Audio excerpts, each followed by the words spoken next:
Alright, salut tout le monde. Aujourd'hui, on fait suite aux dernières vidéos qui était la confection des wontons. Aujourd'hui, on fait la soupe wonton. Ça va être vraiment écœurant. Moi, j'adore cette recette-là. J'ai quand même fait part de mon excitation quand on les préparait. Mais c'est parce que je trouve ça vraiment délicieux. C'est léger en bouche, c'est quand même une soupe, mais ça va être consistant, beaucoup de légumes. J'aime vraiment ça, ça va être écœurant.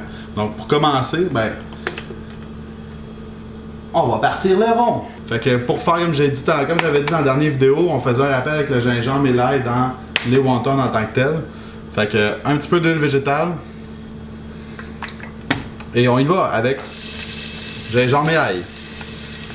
On va commencer avec le rond quand même élevé pour faire bien suer, aller chercher les sucres de ces 10 ingrédients. Là, on a déjà une bonne chaleur, fait qu'on va le baisser. Dans le fond, c'est vraiment pas compliqué. J'ai préparé tous les légumes, on va confectionner le bouillon, puis après ça, on va vraiment simplement à l'ébullition rajouter les pâtes, les wontons, donc les oignons. Là, on peut voir que ça commence à être un peu chaud. C'est là qu'on peut toujours s'amuser et utiliser le truc du déglaçage. On met un petit peu d'eau. Ça va décoller tous nos sucres, ça va empêcher de continuer à brûler. On peut déjà y aller avec les légumes. Encore une fois, on peut se permettre de créer. Là, j'ai décidé d'y aller avec carottes, céleri et choux chinois. Mais si vous êtes un fan de brocoli, de chou-fleur, vous lâchez là, vous mettez ça là-dedans. Pas gêné. Du radis, du bok choy.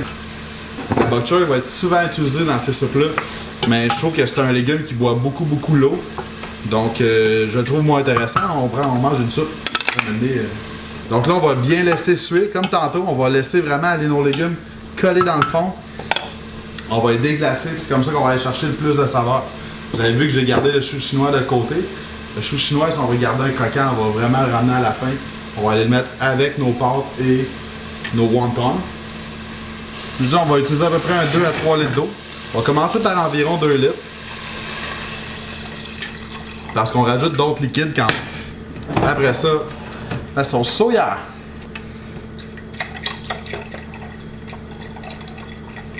On va toucher une petite touche d'huile de sésame. Une cuillère à table d'huile de sésame, ça va être suffisant. Et la base de poulet. C'est tout ce que ça prend. Là, on va fouetter pour éviter les moitons.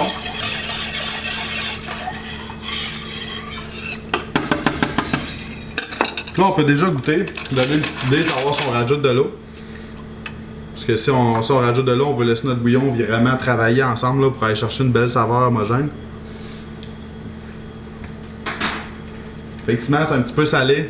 Donc, on rajoute un petit peu d'eau. Puis, il manque une autre cuillère. Cuillère à thé d'huile de sésame. Et voilà. C'est plus une cuillère à table. Hein? Les incontournables, ça prend le sel et le poivre. Ne jamais oublier, rehausser les saveurs, rehausser les goûts. On regoute encore. C'est important. C'est vraiment bon. On est direct dedans. Ok, on a atteint notre ébullition. On peut continuer à mettre le reste des ingrédients. Donc, les nouilles de riz. Nos 4 beaux petits wontons ici présents, qu'on a fait dans l'autre vidéo. Que j'espère que vous êtes amusés à les confectionner. Et le chou chinois. Entre 4 et 6 minutes, ça va être parfait. On va avoir vraiment une soupe. Les pâtes vont être cuites. On va avoir une soupe délicieuse. Pour la présentation, on va utiliser ce bol probablement chinois. Oui, fabriqué en Chine. C'est incroyable. C'est tellement thématique.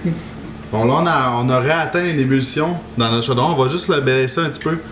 Pour tout ce qui est liquide qu'on cuit, on veut jamais vraiment que ça bouille, à part quand on cuit des pâtes uniquement. Mais quand on parle d'avoir des légumes, d'avoir quelque chose de consistant, une soupe, une sauce, on veut toujours aller chercher seulement un mijotement. Ça va moins réduire, ce qui peut altérer des fois nos goûts, le salé et tout, qui va nous obliger à rectifier notre recette. Donc, on a atteint notre 4 minutes. Maintenant, on va fermer notre rond, puis on va dresser notre soupe. On peut voir là, juste à regarder par plaisir, là, nos wontons sont bien cuits. Ils sont restés bien fermés, c'est vraiment intéressant. Ça a bien fonctionné. C'est ça qu'on veut. Donc, pour dresser la soupe, pas compliqué, Donc on peut seulement juste enlever les légumes, juste enlever nos ingrédients et conserver le bouillon par la suite. Ça va nous permettre aussi de gager notre bouillon en fait. Donc on met tous les légumes, il en reste un petit peu dedans, c'est pas grave.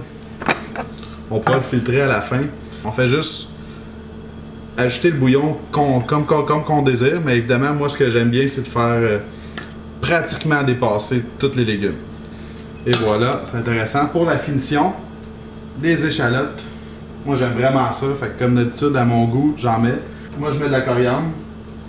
C'est pas tout le monde qui aime ça, il y a du monde que pour eux la coriandre ça goûte le savon en vaisselle. Donc c'est pour ça qu'au lieu de l'incorporer dans mes wontons, dans la recette, dans le choix au début, ben je vais le mettre à la fin ou non selon mes invités.